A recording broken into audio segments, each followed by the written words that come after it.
Welcome back, or welcome if you're new here. My name is Zaya, and today I am going to be talking about getting rejected from my dream college. Basically, the reason that I am doing this video is because we have now entered into the month of September, which means that if you are an exiting high school senior, or you are, going to be transferring or whatever, you're just going back to school, I don't know. At this time, you should be getting some personal statements down, maybe getting some letters of recommendation, possibly starting on your applications, getting a list of possible schools you might want to go to and apply, and all that good stuff to do with your future. I want to make this video because my college admissions process last year was definitely less than favorable, and I want to talk about kind of what happened, my experiences with rejection, and honestly where I am at after being rejected from my dream college, how in a way that might have actually been a good thing for me at the time,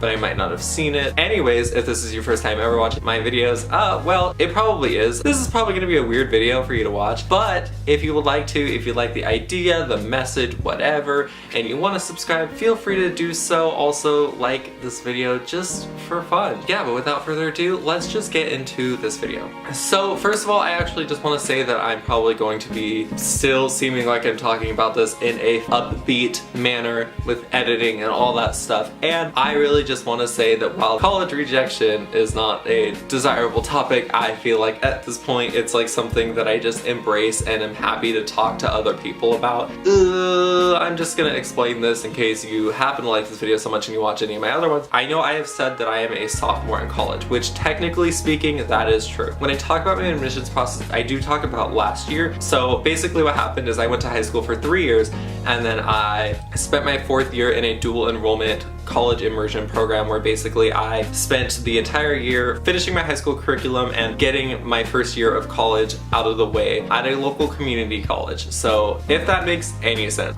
So basically last year I had no idea where I was gonna go, and I had some fee waivers through a program I did in high school. So I decided to apply to 7 different colleges.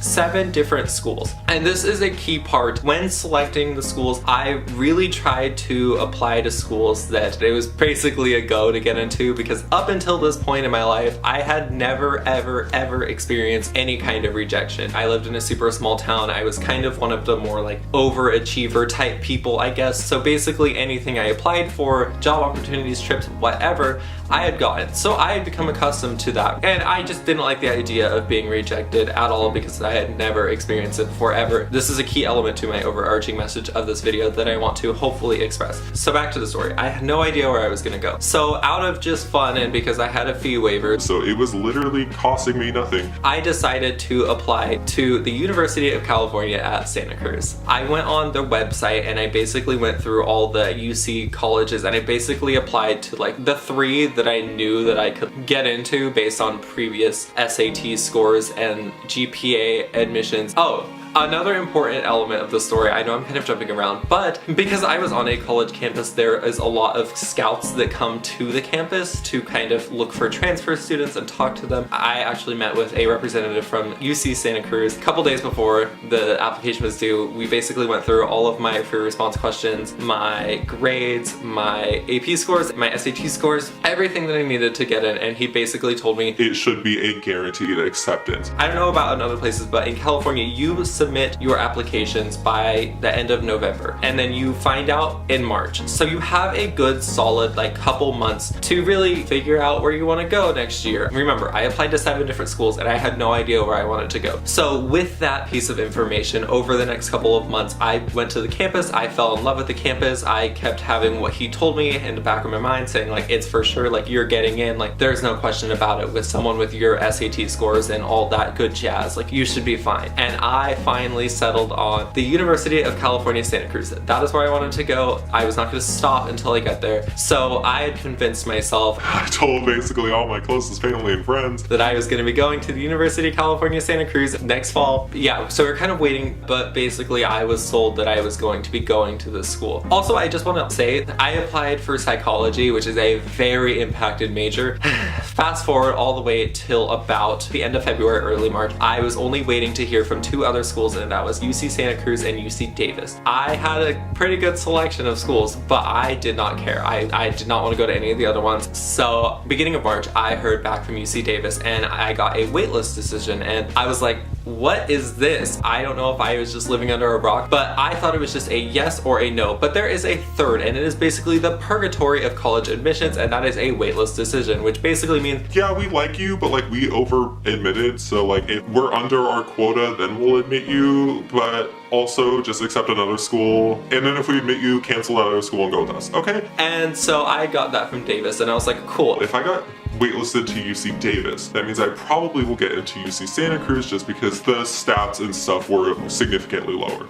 The morning of March 15th came very early in the morning. All the admissions decisions were posted for UC Santa Cruz. Basically the way mine fell alphabetically, mine was posted at 2 a.m. So guess who set an alarm for 2 a.m.? Me. So I wake up at 2 a.m. all super excited. I log onto my portal, and to my dismay, it does not say, yes, you've been accepted. Congratulations. Start filling out your financial aid and all that stuff. It was a waitlist offer. My dreams were crushed. Naturally, I accept my position on the waitlist. I get like probably an hour of sleep after that, and I'm just super in dumps because I had not only told every single person that I knew that I was going to UC Santa Cruz next year, like it's a guaranteed, and then now it's like, just kidding, you were waitlisted. Through the next months or so, I was still kind of hanging on to hope that I would go there. Like, I was really convinced that they were gonna pick me off of the wait list. Like, I called admissions probably once a week and checked in on the wait list. I met with that same counselor 2 more times. I did everything that I could to try and get in there. I would get the occasional email basically saying like, hey, we let in some people off the wait list, but you aren't one of them, but like maybe next time, like we're still gonna let in more people. And so I just held on to hope, and basically what they told me to do was accept my position at any of the other 5 schools that accepted me, and then if UC Santa Cruz has space for me, I basically just canceled my admission. So as the May 1st deadline was approaching, I still didn't hear back from UC Santa Cruz if it was a yes or a no. I was still on the wait list. I accepted one of my other particular colleges, and 6 days after I accepted, paid my deposit, I changed my mind. It is past the deadline for all my schools. I don't have a plan for next year, and I am just riding on this hope that I will get into UC Santa Cruz. Lo and behold, early June comes. I got an email from UC Santa Cruz basically saying, hey, we filled up our quota, you're not accepted. This is where kind of everything comes together. I know that was a weird and rambly story. I just want to first say almost like thank you